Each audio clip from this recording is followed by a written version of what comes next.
team. In a small village, nestled among hills that wore winter like a soft white cloak, lived a woodcarver named Jonathan Toomey, but no one called him Jonathan. To the children, he was Mr. Gloomy. To the adults, he was just Toomey, a man as hard and unyielding as the oak he carved. See, he never smiled, never spoke a kind word, and always walked with a slump, as if carrying a great, unseen weight on his shoulders. The villagers knew he was the best woodcarver in the valley, but his perpetual sadness kept everyone at a distance.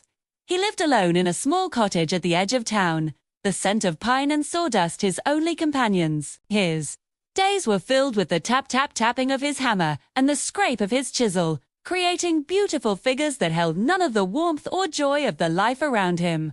He was a man locked away in a prison of his own sorrow, and no one knew where to find the key. One crisp December day, a knock echoed on his workshop door. It was the widow McDowell and her young son, Thomas V., had recently moved to the village, their faces still new and hopeful. The widow held a small, worn box. "Mr. Toomey," she began, her voice gentle but clear, "I've lost my wooden nativity set. It was very precious, passed down through my family. It's almost Christmas, and I was hoping, ...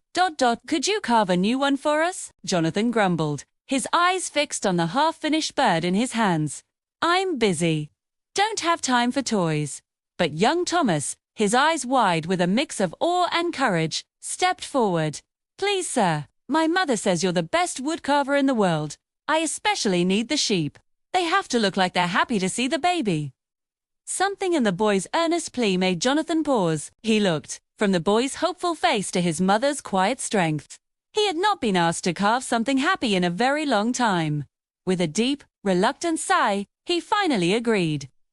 "Come back in a week for the cow," he said gruffly, already turning back to his bench. It was a start, a tiny crack in the icy wall he had built around his heart. A week later, the widow and her son returned.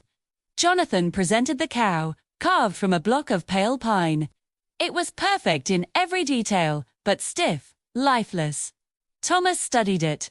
"It's a beautiful cow, sir," he said politely. "But it doesn't look proud."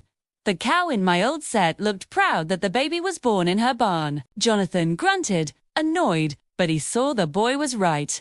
He took the cow back. The next week, it was the sheep. "They need to look like they're singing," Thomas insisted. And the week after, the angel, "She should look like she's just brought the most wonderful news in the world." With each visit, Thomas's simple, heartfelt requests chipped away at Jonathan's gloom. The boy would sit quietly, watching the woodcarver work, his innocent presence filling the dusty workshop with a light it hadn't seen in years. He'd ask about the tools, about the different types of wood, and slowly, Jonathan began to answer. He found himself explaining the grain of the wood, the feel of a sharp chisel. For the first time in a long time, he wasn't just carving wood, he was sharing his craft. The widow McDowell would bring warm tea and freshly baked cookies, her silent kindness a soothing balm to his old wounds. The workshop, once a place of solitary grief, began to feel less like a hideaway and more like a home.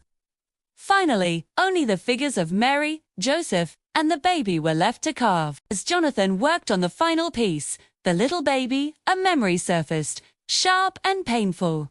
He stopped carving, his hands trembling.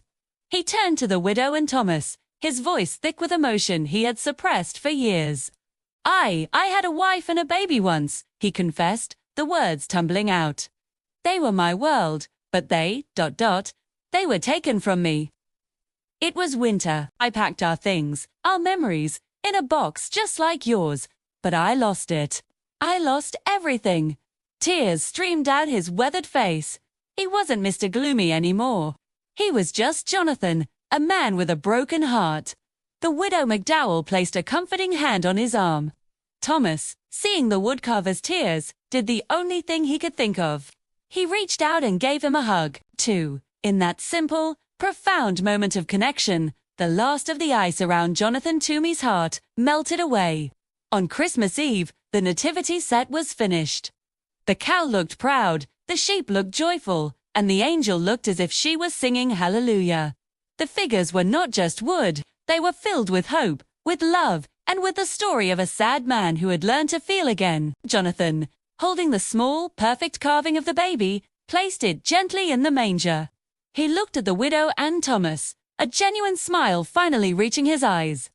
The workshop was filled with the warm glow of the fire, and for the first time in a very long time, Jonathan Toomey's house was filled with the true spirit of Christmas. 'Twas a miracle not of magic, but of kindness, patience, and the simple healing power of a child's love.